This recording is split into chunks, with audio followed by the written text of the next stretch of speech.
Guys, I wanted to show you these nugget treats that I give my dog. You can see she is ready to have one right now. She loves these things. They're perfect for training. I got the pork one. It's made on it, like the pork is raised on a US farm, which I really do like. I feel like a little safe with the ingredients because of that.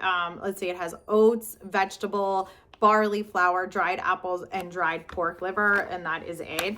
So I just wanted to show you what they are like. You could read more about them, but they're a decent size, but they're soft. They like break, like almost like a granola bar would, like a kid's baked granola bar, or a nature bar. So they kind of flaky. She absolutely loves them. She is super picky. She does not like all dog food. She doesn't like all dog treats.